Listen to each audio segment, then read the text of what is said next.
All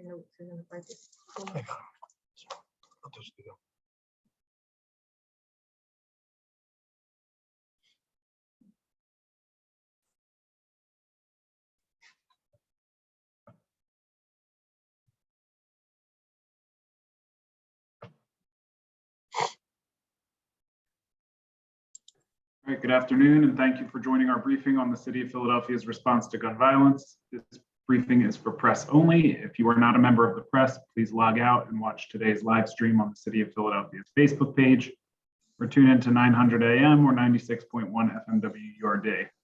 We will begin our briefing with remarks by Mayor Jim Kenney. Mayor, you have the floor.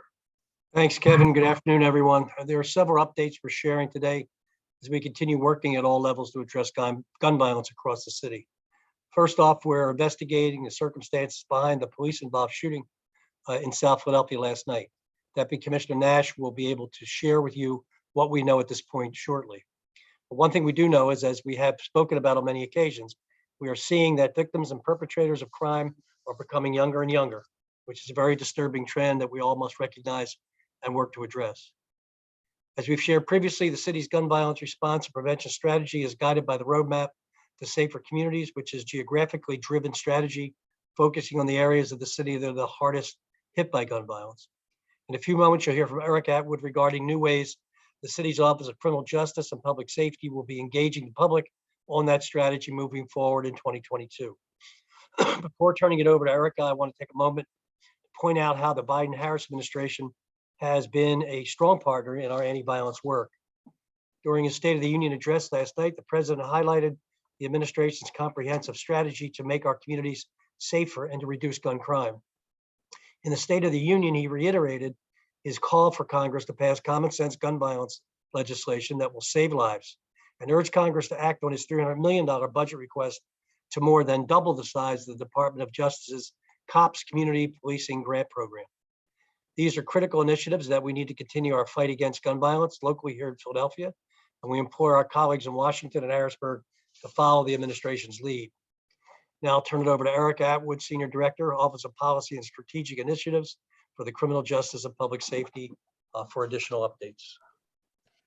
Thank you, Mayor Kenney, and good afternoon, everyone. I am excited to announce that our Criminal Justice and Public Safety Cluster is launching our 2022 Roadmap to Safer Communities listening tour.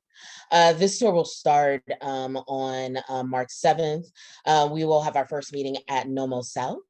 And the meeting will be from 6 to 7:30. The Roadmap to Safer Communities is our comprehensive strategy with a public health focus to reduce gun violence across our city. The co-chairs and myself, Dr. Ruth Abaya and Commissioner Outlaw, will be attending the meetings along with other local elected officials and other city leaders and community stakeholders. The meetings will be held in a hybrid model. So we'll have an in-person attendance capped at about 50 people. We'll also do virtual attendance. We'll host it through Zoom. We'll be putting the links for registration up on our CJPS website, as well as share through our social media channels at Philly Alive 215. Our intent with these meetings is to really hone in on the key tenet of the roadmap, stronger and more authentic community engagement. And what we want to do is learn from and share with residents and community partners about the roadmap, expand our understanding of violence reduction efforts that are working in our communities, and deepen our engagement with these communities that are impacted by gun violence year round. The key tenet, as I mentioned, the key tenet of the Roadmap to Safer Communities is community engagement. And with COVID-19 numbers kind of down and we're able to kind of come back outside, we are cautiously beginning to return to in-person engagements.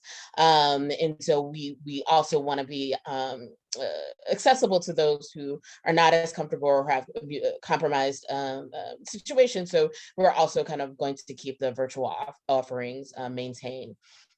We understand, and I firmly believe that we cannot do the work of violence prevention without the leadership in our community. And it is with that intent that we embark upon this listening tour. This will not be a standard of where we stand in the front of the room and talk to folks. We are going to sit in and amongst our community members and work with folks to build out and better resource sustainable solutions that we know are needed in community. These sessions will be held, our first round of sessions will be held in the month of March and April.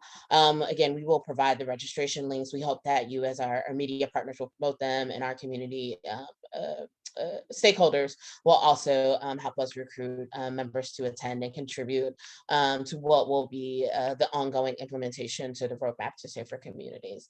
And with that, I will hand it over to Deputy Commissioner Nash for an update on last night's shooting. Thank you, Erica. Good afternoon, everybody. As probably everyone is aware, yesterday evening we had an officer-involved shooting. I'm going to provide some updates so that everybody is aware of the particulars as we know it now, based on the officer-involved shooting investigation. And that's the team that is handling the investigation, our OISI unit. The incident occurred yesterday evening on March 1st at approximately 7:24 p.m. There were 4 officers. All 4 officers are assigned to a task force working out of South Division. They were all working in plain clothes, and they were operating an unmarked vehicle. They were in the area of 18th and Johnson Street. And this was in reference to an ongoing gun investigation, a violation of the Uniform Firearms Act investigation. While the officers were in the area, they observed 2 males that were on the corner in the corner of 18th and Barbara Streets. The officers observed that one of the males was wanted for the questioning in reference to the gun investigation. The officers drove towards the male, stopped a few feet north of Barbara Street on 18th Street. The driver of the vehicle activated the red and blue emergency police lights on the unmarked vehicle. And just as that happened at that point, they heard gunfire, glass shattering from the rear passenger window. The officer that was positioned in the rear passenger seat, he was struck by shards of glass in his face and in his eyes. The officer that was in the rear driver's seat and the operator of the vehicle immediately exited the vehicle. They both discharged their firearms at a 12-year-old male identified as Thomas Siderio. The 12-year-old was still in possession of the firearm, and the male continued to flee on the north sidewalk of the 1700 block of Barbara Street. The officer, one of those 2 officers, continued to pursue Mr. Siderio and discharged 2 additional times, striking Mr. Siderio in the upper right back area 1 time. That bullet exited from the left chest area. He was transported immediately by police to Presbyterian Hospital, and unfortunately, he was pronounced deceased at 7:29 p.m. The officer that was inside of the vehicle, he received, and struck by the shards of glass, he received treatment at Presbyterian Hospital. He was released.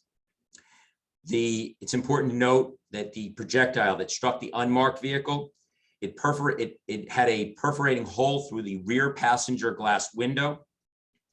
That same projectile struck the inner door frame, continued on to the passenger's headrest, and came to rest in the headliner of the police vehicle. The gun that Mr. Siderio was holding was identified as a Taurus 9mm semi-automatic handgun. It was equipped with a laser sighting, and it was recovered from the scene. That gun was reported and was reportedly in stolen status. It had 1 live round in the chamber and 5 rounds in the magazine. The male that was originally wanted for the questioning in reference to the ongoing gun investigation, the 17-year-old, he was stopped by police for investigation, and he was subsequently released upon further investigation. There were no other injuries to any police or civilians, and that's all I have at this time. I'm going to turn this back over to Chief Inspector Kelly, who's going to provide the biweekly statistics on our gun violence. And then after that, I will pick up with my usual updates on investigations. Chief Kelly. Thanks, Commissioner. All right, we ready to go through the first slide?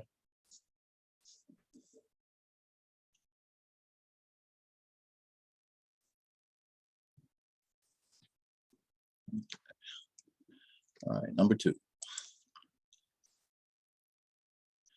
Okay, so this is the citywide homicide, or good afternoon, everyone. This is the citywide homicide and shooting victim stats. So currently we are up 7% from the same time in 2021. Jobs, homicides that took place inside were actually down a little bit, 10%. Shooting victims compared to 2021, we're up 7%. And we do see an increase in shooting victims that took place indoors. That's at 78%. If you look at our homicide motives, we're down in most of the categories that we normally have. We are up in our highway robberies, homicides. And if you look at our clearance rate, it's now at 51%, 9% more than the previous year was. Next slide. All right, so this is the citywide homicide shooting victim stats. This is the last 8 weeks.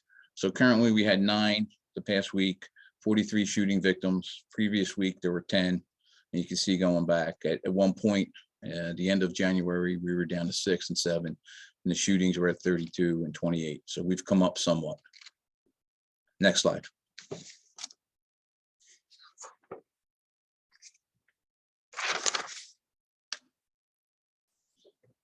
Okay, as you see, we're up 7%, and then the graph just shows the direction we're going in. So last year at this time, we had 76 homicides. This year, we currently have 81. In our operation Pinpoint, we're currently up 62%, which is unusual, and we are making adjustments and reassessments to that. But we're at 34 currently compared to 21 at this time last year. Next slide.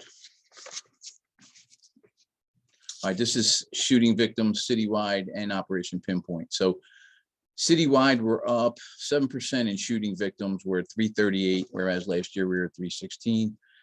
If you look at Operation Pinpoint, we're only up 1% in shooting victims, 112 to 111. Next slide. So this is looking at the previous 6-week year-to-date change comparison. So at again, those 2 weeks I had highlighted before, at the end of January, we were down 10% and 7%, even into the first week of February. And we started to trend up a little bit at the end of February, the previous 2 weeks. And currently we're at 7% and 7%. And as I noted, last week we were 63% for homicides in Pinpoint, and we're now at 62%. And shooting victims in Pinpoint was 2% last week. We're at 1% now. We're just up by 1. Next slide. All right, this is the previous current 4 weeks compared to the 4 weeks prior to that. So the most recent 4 weeks were down 7% in homicides, down 5% in shooting victims. In terms of Pinpoint, the most current 4 weeks compared to the previous 4, we're down 11% in homicides and 40% in shooting victims. Next slide. So currently we've made 407 VUFA arrests. Now, last year at this time, we were at 557. Last year was a record-breaking year. In 2020, at this time, we were 270. But over the last 2 weeks, we're seeing an increase in VUFA arrests again. So there's an increase out in our divisions and our districts, as well as our special units, with making VUFA arrests. Next slide, please.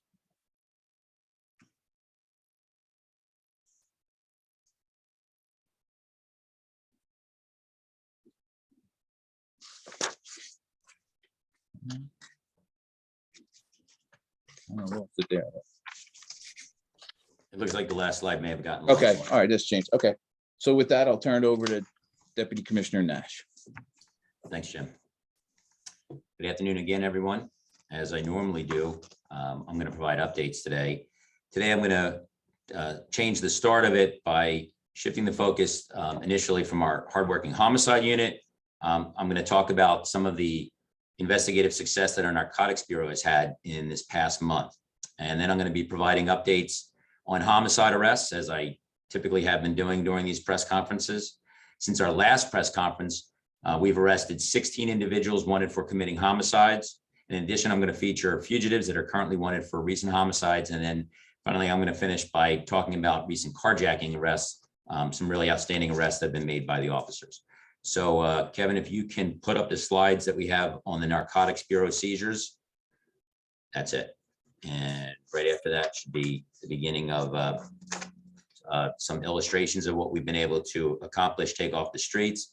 And in the month of February alone, the Narcotics Bureau, in conjunction with our federal and state task forces, have made over 270 arrests, seized over 50 firearms. I think we have pictures of the firearms in the next slide, Kev. And seized over $500,000 in United States currency. Additionally, we've seized over $23.5 million worth of illegal narcotics just in the month of February. And the pictures on these slides represent just a small fraction of the seizures that the Narcotics Bureau has made in this past month. The work of our dedicated narcotics investigators, along with our state and federal partners, is greatly appreciated. The next slides are going to be of individuals recently arrested for homicides. I'm going to be listing the incidents chronologically by date of occurrence from the earliest or oldest to the most recent, starting with an incident that occurred in 2020.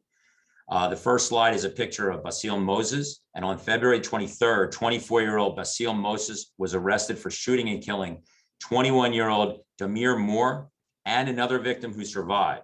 The incident occurred on June 25th of 2020 on the 2300 block of West Indiana Street. The motive for this homicide is believed to have stemmed from an argument. The next slide is Shawn Williams and Kyle Smith. On February 27th, 28-year-old Shawn Williams was arrested for the shooting murder of 46-year-old Philip Wise. This incident occurred on September 22nd of 2021 on the 5600 block of Osage Avenue.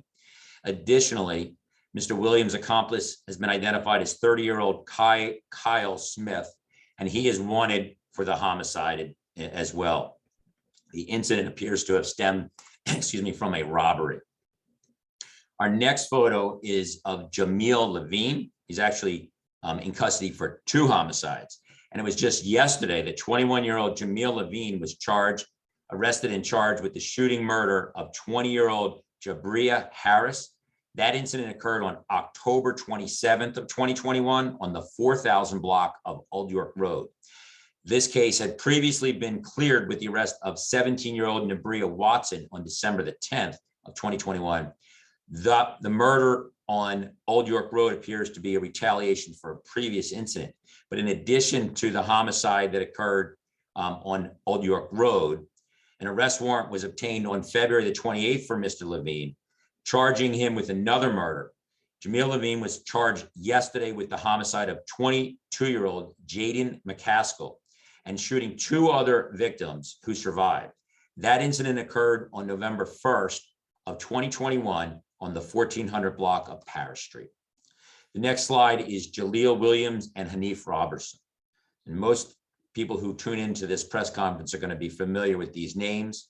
On February 22nd, 23-year-old Jaleel Williams was charged with the shooting murder of 14-year-old Samir Jefferson, an incident that occurred on November 29th of 2021 on the 100 block of West Wyoming Avenue.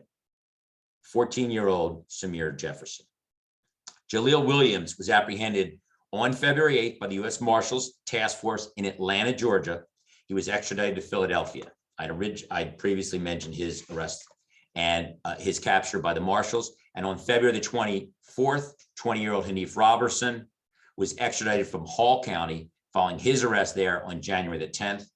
He was charged with the murder of Samir Jefferson also. And as I said, I previously had talked about both of these individuals in press conferences. This case had previously been cleared when Quadir Johnson and Khair Garnett were arrested on December 1st.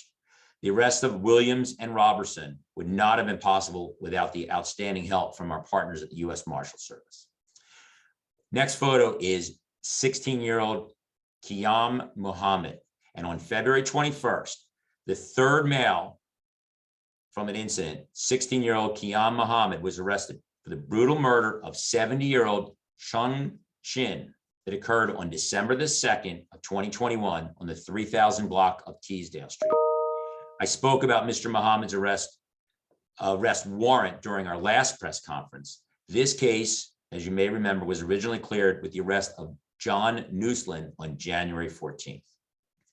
Next slide is a photo of Parish Barnes. And on February 25th, 53-year-old Parish Barnes was arrested for the murder of 36-year-old Kyrie Shiver. Incident occurred on December 28th of 2021 on the 2900 block of West Fletcher Street. Motive for the homicide is unknown, and I had spoken about Mr. Barnes during the fugitive portion of our last press conference. Next photo is Jonathan Akubu. We spoke a lot about him at a press conference a week ago. The arrest of Mr. Akubu previously covered last week during the press conference and has been covered throughout the media. And on February 18th, 28-year-old Jonathan Akuba was arrested for the shooting murder of 61-year-old George Brashear for the incident that occurred on February the 6th of this year on the 2100 block of Afton Street. Mr. Akubu was also charged with the murder of 29-year-old Aya Gabeze for the incident that occurred on February the 12th on the 8100 block of Grover's Avenue.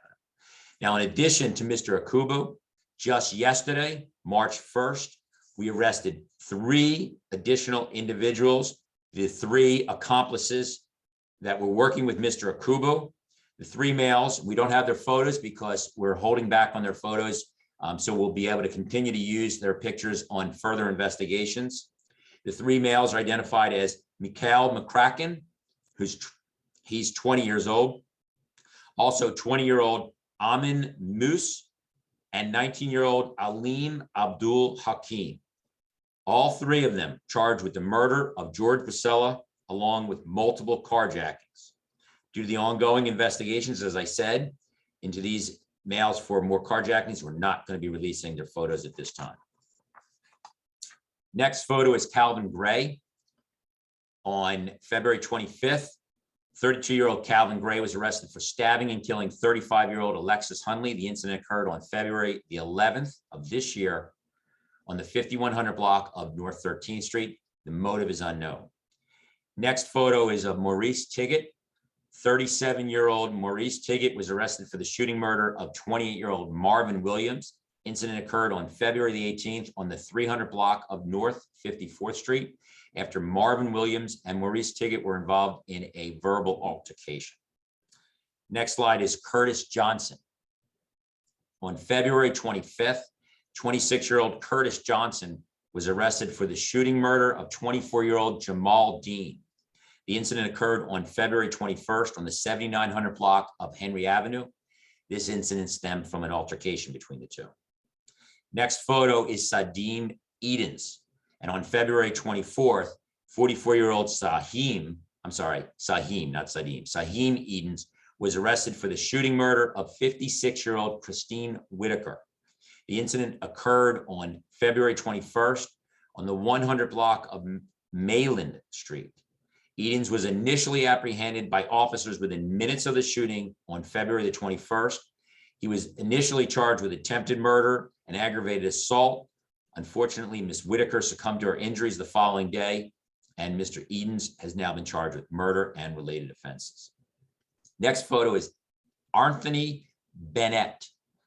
On February 24th, 65-year-old Anthony Bennett was arrested for the murder of his girlfriend, 54-year-old Eileen Hoggard. The incident occurred on February 24th on the unit block of East Logan Street. Bennett and Hoggard were involved in a verbal altercation, and Mr. Bennett pushed Ms. Hoggard, causing serious lacerations to her legs, and ultimately she succumbed to her injuries the following day. Next, I'm going to talk about individuals that are wanted for recent homicides. The first photo is Akira Jackson. 21-year-old Akira Jackson is wanted for the murder of 28-year-old Mujim Hussein for an incident that occurred on August the 3rd of 2021 on the 2700 block of South Front Street. This was inside of the parking lot. The arrest warrant was obtained on February the 24th. The motive for this homicide is believed to have been a robbery. Now, Akira Jackson is presently in custody. He is awaiting transportation. We will be arresting him this week. The next slide is a wanted photos for Brashear Giles and Kamra Marshall. 31-year-old Brashear Giles and 32-year-old Kamra Kamra Marshall are wanted for the murder of 33-year-old Jonathan Grimes and the shooting of 2 other individuals who survived. And we have a, the next one we have is a video of our first homicide of the year. And this got a lot of publicity, a lot of coverage by the media. It occurred on January the 1st at 1:30 in the morning on the 100 block of East Luray. The video was released on February the 4th in a longer format, and it generated a lot of information in identifying the suspects. Both of the warrants were obtained on February the 17th, and that is the warrants for Brashear Giles and Kamra Marshall. If anybody has information, we urge them to call our tip line 686-TIPS.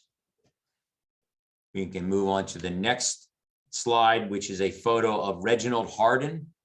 Mr. Hardin, 49-year-old Reginald Hardin, is wanted for the shooting murder of 37-year-old Victor Workman. Incident occurred on January 31st of this year at 20th and Cumberland Streets. The arrest warrant was obtained on February 23rd, and this incident appears to have stemmed from an argument. And the next is a photo of Xavier Lopez. 26-year-old Xavier Lopez is wanted for the shooting murder of 30-year-old Javier Silva. The incident occurred on February the 8th on the 2400 block of North Reese Street.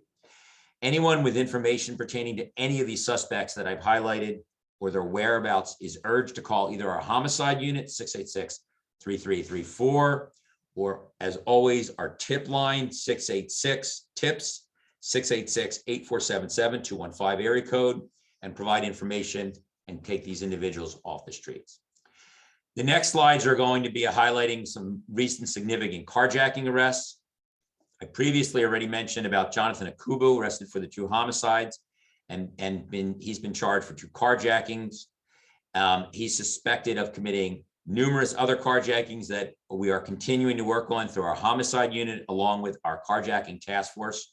And we expect that there will be additional charges that will be lodged in the future.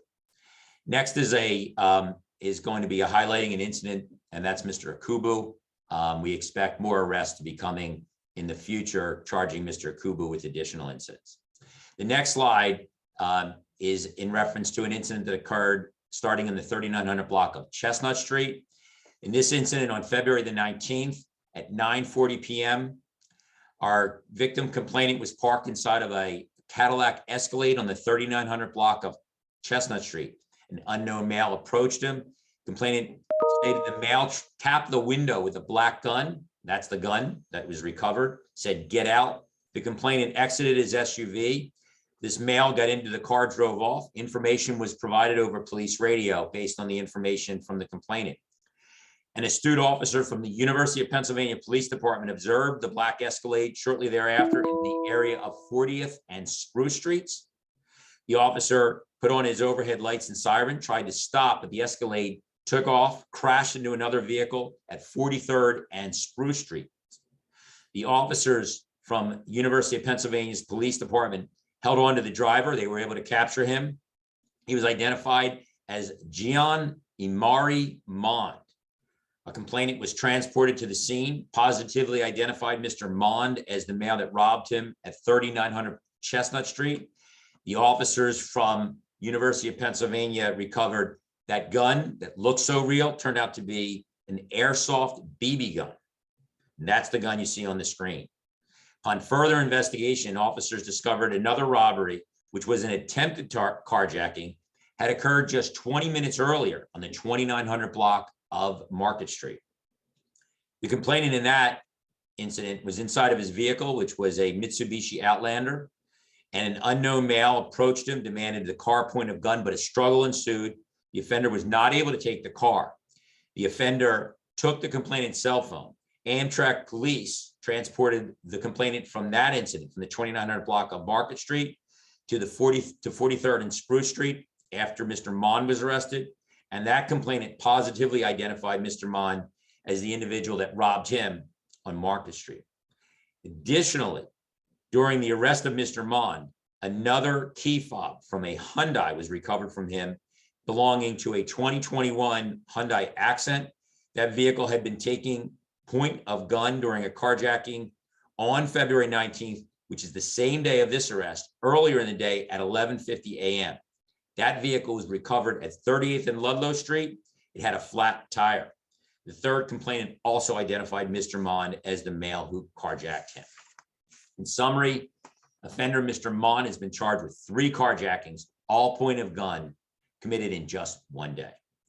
The next slide is just an airy description of where an incident occurred. And this incident occurred on February 21st. An 85-year-old complainant was parked on the 100 block of North 52nd Street. The offender was later identified as 44-year-old Douglas Slater, attempted to enter the vehicle 2 times. The complainant got out of the vehicle. The offender shoved the complainant, and then he got into that vehicle and he fled. The vehicle and the offender were located 5500 block of Race Street. After that offender crashed the stolen car, the complainant was taken to that location and he positively identified the offender, Douglas Slater, as the male who took his vehicle.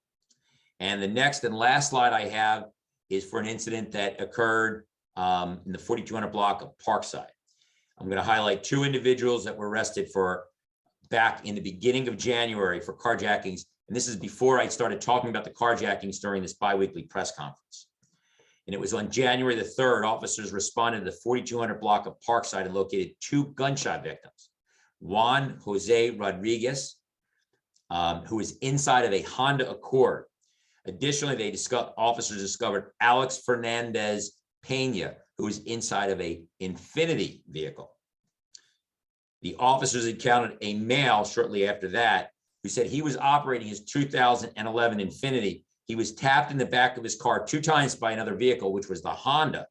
And when the complainant got out of his vehicle to check on the damage, the male that was identified as Mr. Pena pointed the shotgun that you see on the screen at the complainant and entered the Infiniti.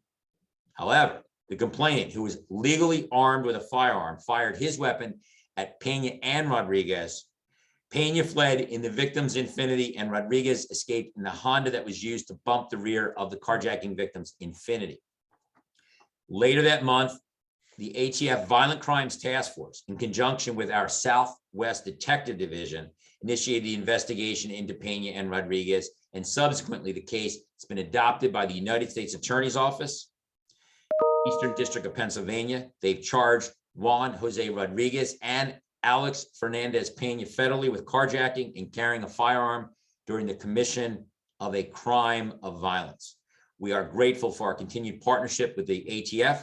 They've assisted us immensely in our joint carjacking task force investigations.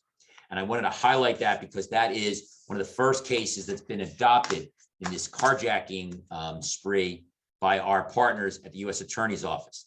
I believe that's going to be the first of many cases that are adopted by our federal partners. And with that, I'm going to turn it back to Kevin at the mayor's office. Thank you, Deputy Commissioner Nash. We will now move to Q&A for members of the press. Because of limited time, only 1 representative from each media outlet is permitted to ask questions. Reporters are asked to limit their questions to 2 or fewer. And today, given the time and the hard deadline of 2 o'clock, we are limiting questions related to the presentations this afternoon.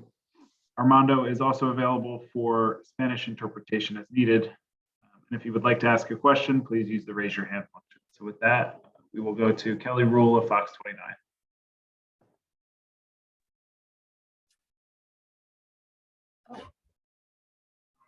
Can you guys hear me?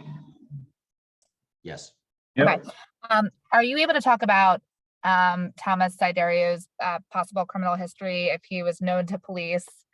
I know he's a juvenile, but just wanted to see if you could elaborate on that at all.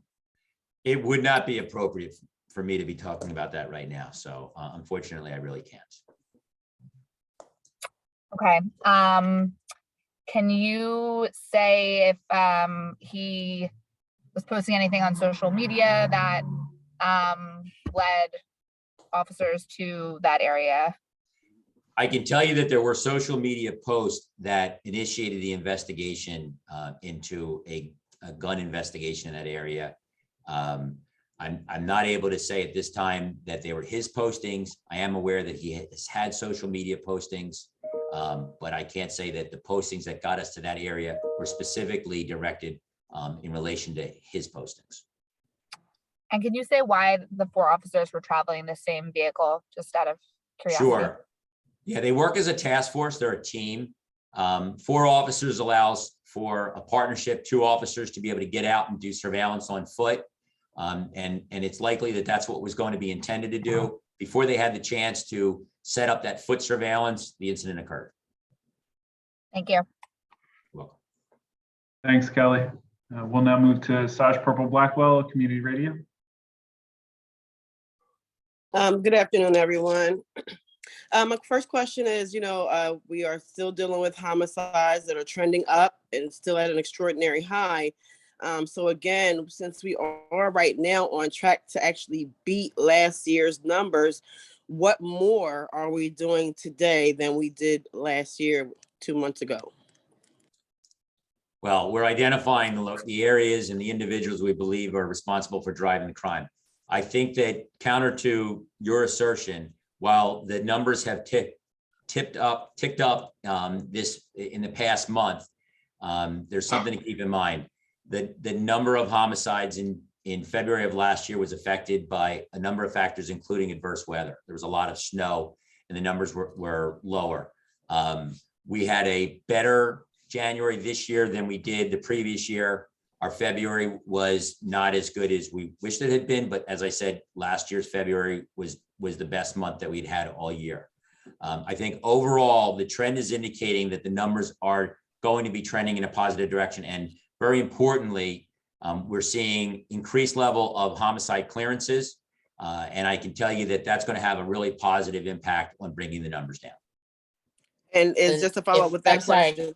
Sash, if I could add to what Deputy Commissioner, as we understand, while enforcement plays a critical role in keeping communities safe and reducing gun violence, it is not the golden ticket to safe and healthy communities. We also have to look at this from a prevention, intervention, and reentry standpoint, in addition to enforcement. And one of the things that we are doing is what I announced at the top of this, is that we're going back out into community. Now that our COVID restrictions have been lifted, we know that it is important to engage community in solutions.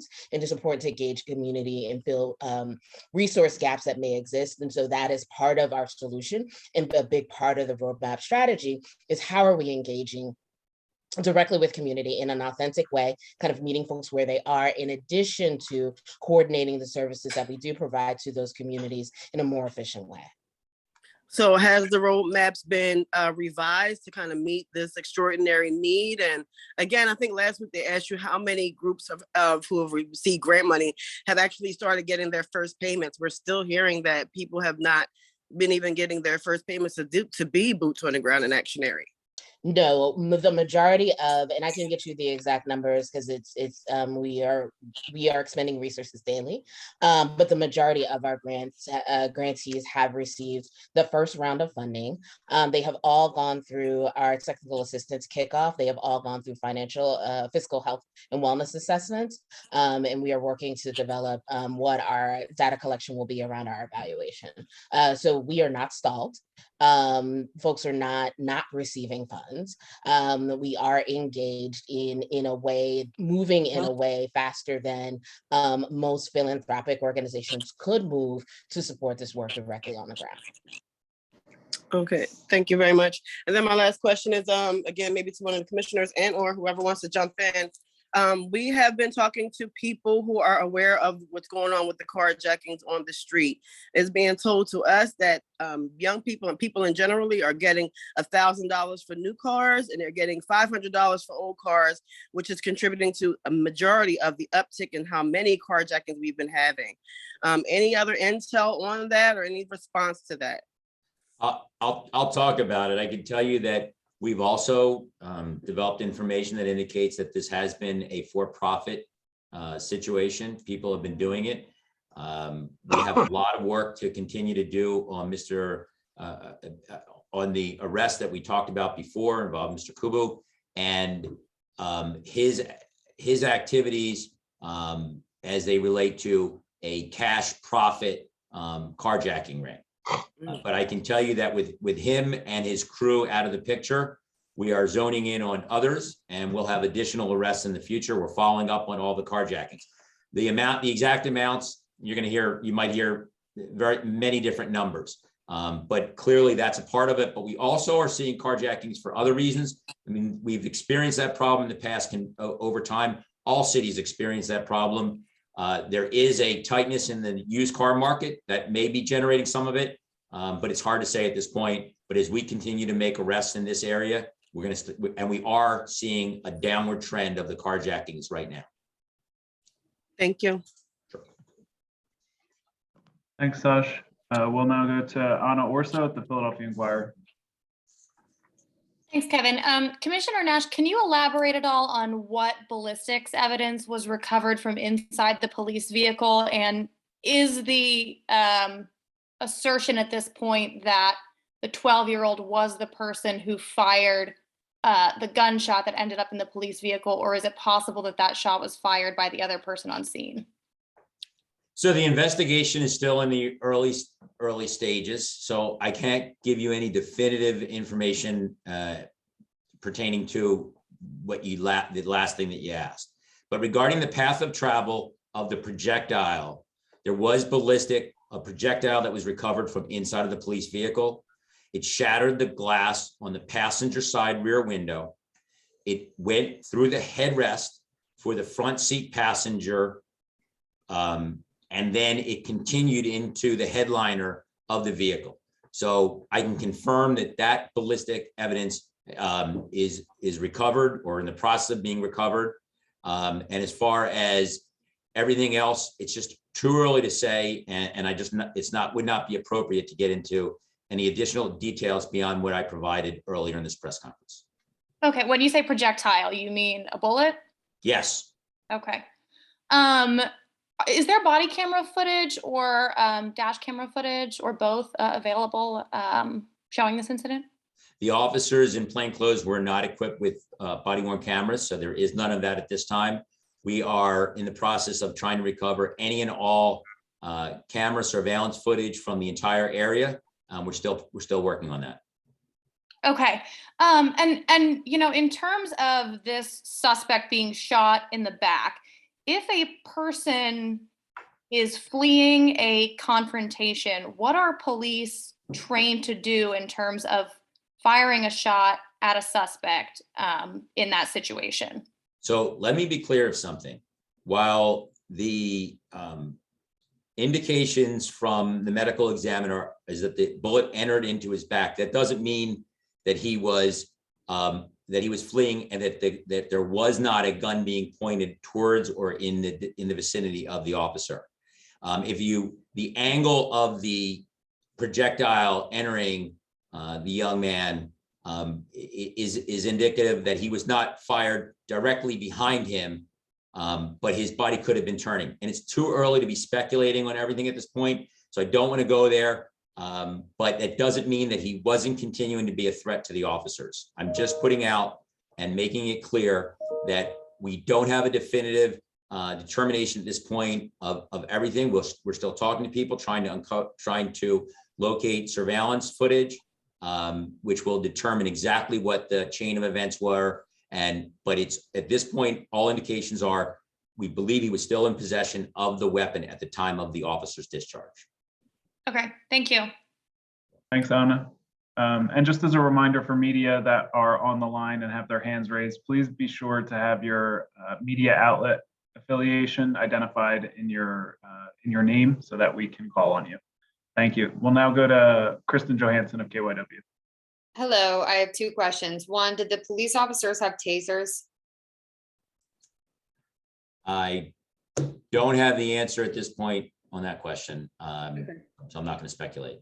And then my second question is, what is currently the curfew for teenagers or for kids, you could say that age? Well, this happened at 7:30 at night, so the curfew was not going to be in place. No, I realize that. I just was curious what the curfew is for, generally speaking. I don't have the specific information on that, Kristen. We'll have to. I'll make sure that Public Affairs gives you our specific policy on on the actual curfew times and ages. I don't want to be mistaken in what I represent at this time. Okay, it's for another story. Sorry. Okay, thank you. Thanks, Kristen. We'll now go to Miguel Martinez of Univision. Hi, my question is regarding carjackings. So after the arrest of Akubu, have there Akubu. Akubu, yes. Has Mr. there been Akubu. Akubu, yes. Have there been, are you still investigating other related to that ring? And if so, is that the only ring that is permanent in the city? If I can get that translated to Spanish as well. Miguel, ¿la pregunta o la respuesta? Solo la respuesta, por favor. Gracias. Only the answer then. Go ahead. Okay, thanks. It's a good question. So let me be clear. The ring that was led by Mr. Akubu was not ever the only group of individuals responsible for carjackings in the city. The ring that was led by Mr. Akubu is no longer operating because Mr. Akubu and his associates that were committing the carjackings are now in our custody. So while their activities have ceased, there are other individuals that continue to perpetrate these crimes against other people, residents, people passing through the city. We are continuing to make numerous arrests. And I also want to emphasize that along with arrests that are happening on present live jobs, we are going back over all of the previous carjacking investigations, and we are working those investigations to try to uncover the people responsible and bring them to justice as well. La respuesta que nos da el comisionado Nash es que efectivamente ha habido una ola de secuestros al paso en automóviles. Eso es una buena pregunta, y que tenemos bajo custodia al señor Kugel. Y no solamente son ellos los que han estado involucrados en estos secuestros al paso, pero eran parte de una cuadrilla de delincuentes que ya no están operando porque los tenemos bajo custodia. Su nivel de criminalidad, obviamente, ha bajado, pero hay otras personas que están realizando estos delitos lamentables en contra de los residentes y los visitantes de nuestra ciudad. Continuamos haciendo numerosos arrestos al respecto y tenemos la intención de examinar los antecedentes y los incidentes previos para tratar de resolver este tema de los secuestros de automóviles al paso. Gracias.